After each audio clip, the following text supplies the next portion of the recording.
Fumbling around in the dark for a tangled lightning cable every single time you hop into your car, or dealing with an old wire that constantly disconnects your GPS maps the second you hit a small bump, is an absolute nightmare that makes your morning commute incredibly stressful.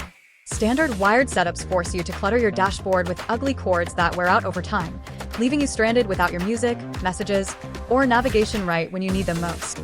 The latest upgraded Wireless CarPlay Adapter completely rescues you from that daily driving friction, functioning as an ultra-compact, high-tech connectivity workstation that converts your factory wired system into a seamless wireless experience.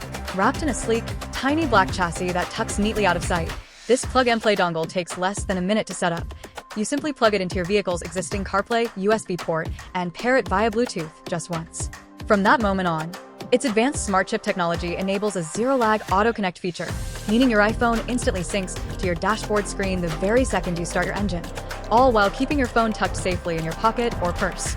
Engineered to fully support all of Apple CarPlay's original functions, it delivers lightning-fast response times for real-time GPS navigation tracking, crystal-clear hands-free voice calls, and high-fidelity music streaming, all while retaining complete support for your vehicle's steering wheel controls and voice-activated Siri commands. Compatible with virtually all factory-wired CarPlay vehicles from 2016 and newer, this lightweight adapter is the ultimate, hassle-free cabin upgrade to modernize your daily drive. Click the link below to lock in the absolute best price. Drop a comment letting me know what car model you are upgrading to wireless CarPlay. Make sure to smash that subscribe button for more practical automotive tech and smart gadget breakdowns, and I will see you in the next video.